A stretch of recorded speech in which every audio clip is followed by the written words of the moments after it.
Kaso sa dengue sa Dakbayan Sugbo ug sa Tibok Central Visayas miubos og 50%. Nakatabang sa pagpaubos sa kaso ang lockdown sa nakalabayng mga buwan. Ani ang report.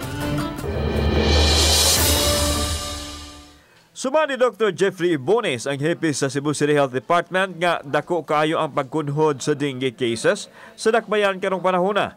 Gani karong buwan lang sa Setyembre, usa lang ang natala nga kaso itandi sa Setyembre sa maaging tuig nga dunay 405. Gikan sa Enero hangtod ining pitsaha sa Setyembre, adunay 1,029 ka kaso itandi sa 2,945 sa miaging tuig.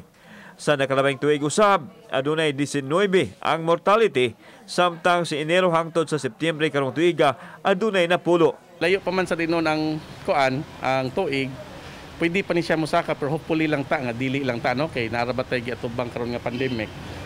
Gitan-aw sa City Health Department ang pagpundo sa mga balay sa panahon sa lockdown ang nakatampo sa pagkunhod sa kaso sa dengue. Even sa panahon sa pandemya, atong City Health Department naman siya iyang kagalingon kanang dengue team. So kaning dengue team nagalihok gyapon ni sa kapanahonan sa pandemya to survey gihapon sa palibot unya to implement gihapon kani atong 4S kani mga search and destroy nga activities nato. Base sa record sa Reso 7 sa DOH nga 51% ang pag-ubos sa kaso sa dengue sa rehiyon.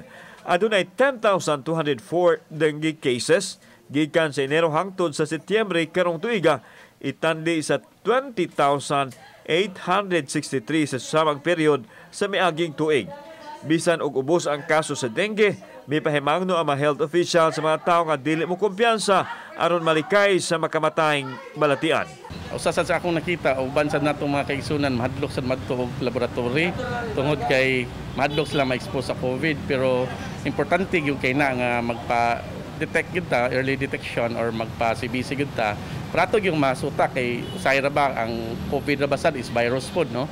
Posible sad nga COVID ay siya nga or dengue gyud ay nga maingon nato ma-virus kanang COVID. Kauban si Marlon Milgaso, ako si Alan Domingo. Balitang Bisdak.